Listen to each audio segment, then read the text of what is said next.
Hello दोस्तों, कैसे हैं आप लोग। तो आज हम देखने वाले हैं सीपीपी का इंट्रोडक्शन। तो मैंने जो इसका इंट्रोडक्शन है वो पॉइंट्स में लिखे हैं। आप चाहें तो एक साथ पैराग्राफ बना के लिख सकते हैं। तो हम देखते हैं कि मैंने क्या पॉइंट्स लिखे, ठीक है। तो हम देखते हैं कि सीपीपी एक general purpose high level programming language है जिसे सॉफ्टवेयर या एप्लीकेशन बनाने के लिए यूज़ किया जाता है। तो सीपीपी जो है वो एक हाई लेवल प्रोग्रामिंग लैंग्वेज है जिसे हम सॉफ्टवेयर बनाने के लिए यूज़ करते हैं और डिफरेंट टाइप के एप्लीकेशन जो हम हाई लेवल पे बना सकते हैं। और इसको बनाना बड़ा ही आसान होता है नॉर्मल लैंग्वेज के मुकाबले, ठीक है। दूसरा पॉइंट देखते हैं। तो सीपीपी जो है सी प्रोग्रामिंग लैंग्वेज का एक डेवलप वर्जन है, ठीक है, जो 1972 में जो डेनिस रिची के द्वारा सी लैंग्वेज को लेकर आया गया था। उसी के बाद सीपीपी को सी को डेवलप करके सीपीपी बनाया गया, ठीक है। और सीपीपी का जो आविष्कार है वो 1979 में हुआ था, ठीक है। और सीपीपी जो है ऑब्जेक्ट ओरिएंटेड प्रोग्रामिंग पर बेस्ड है, जो जिसके कॉन्सेप्ट होते हैं इसको शॉर्ट में ओप्स बोलते हैं, ठीक है। OOPS double O P. और इसके कॉन्सेप्ट 6 से 7 मेनली कॉन्सेप्ट होते हैं। हम देखते हैं तो एक होता है क्लास, ऑब्जेक्ट, एब्स्ट्रैक्शन, इनहेरिटेंस और एनकैप्सुलेशन और पॉलीमॉर्फिज्म। हम एक एक करके सारी चीज़ों को देख लेते हैं। पहला होता है class. Class is the collection of data and data member. तो ये जो होता है वो इसमें आप कुछ डेटा और डेटा मेंबर का ये कलेक्शन होता है जिसके अंदर हम बहुत सारे ये फंक्शन को डिफ़ाइन कर सकते हैं, जिसके अंदर हम अपना कोड लिखते हैं, ठीक है। तो हम इसका एक बार सिंटैक्स देख लेते हैं। तो ये क्लास है, ये एक कीवर्ड है, ठीक है। और ये जो है ये नाम है क्लास का, ठीक है। और ये है कर्ली ब्रेसेस है और इसके अंदर हम अपना पूरा कोड लिखते हैं और फंक्शन और कंस्ट्रक्टर वगैरह हम यहाँ पर बनाते हैं। और इसको हम कर्ली ब्रेसेस के साथ बंद करते हैं और सेमी कॉलम लगाना इसमें ज़रूरी होता है, वरना आपका कोड काम नहीं करेगा। और दूसरा है ऑब्जेक्ट। तो देखते हैं, object is an instant of a class.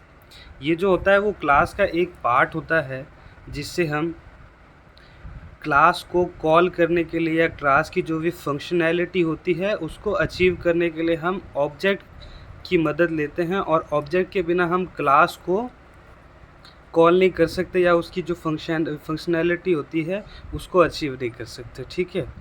इसमें ये लिखा हुआ। और अब्स्ट्रैक्शन देखिए, इसमें मैंने लिखा हुआ है कि showing only relevant information to the outside world. इसका मतलब है जो भी सिर्फ ज़रूरी चीज़ें हैं सिर्फ उसी को दिखाना, बाकी की जो पीछे वाली चीज़ें हैं उसको हाइड कर लेना। जो जो सिर्फ जो भी यूज़र की जो काम की इन्फॉर्मेशन है हम सिर्फ उसी को एब्स्ट्रैक्शन के अंदर बताते हैं। जैसे कि मान लीजिए कि आप सब्ज़ी लेकर आते हैं दुकान से, तो आपको पता नहीं है कि वो सब्ज़ी कैसे उगाई गई है, कैसी उसमें खाद डाली गई है या कैसे उसको बनाइए मार्केट में लेके आया गया है। आप सिर्फ उसको ख़रीद के लेके आ जाते हैं और घर पर बना के खा लेते हैं, ऐसे ही होता है, ठीक है। हम चौथा देखते हैं। तो चौथा है इनहेरिटेंस।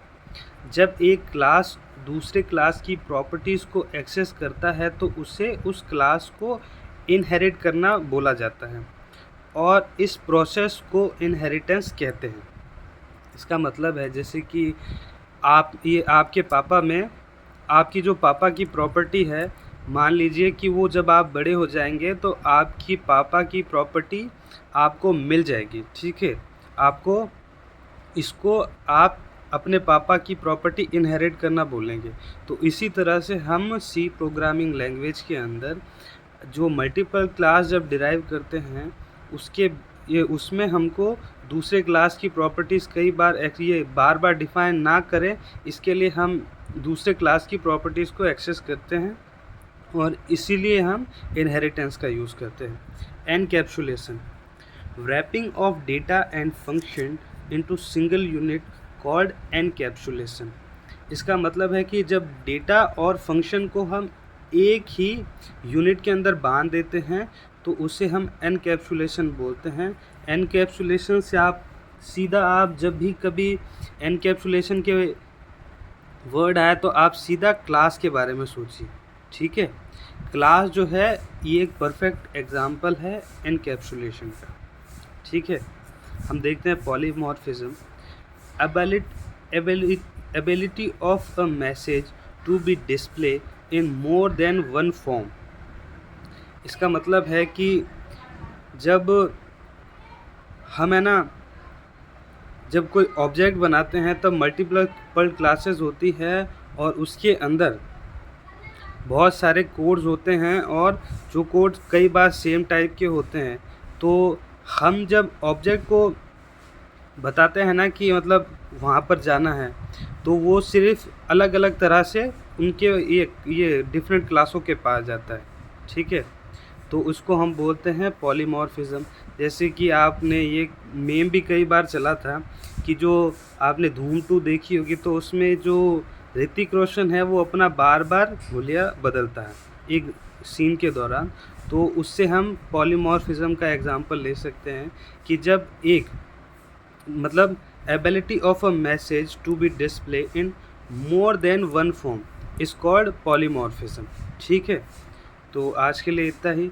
हम बाद में अगली वीडियो में एक बार इसको अच्छे से डिटेल में पढ़ेंगे कि क्लास क्या होती है और इनहेरिटेंस, एब्स्ट्रैक्शन और ये एनकैप्सुलेशन क्या होते हैं, ठीक है। धन्यवाद।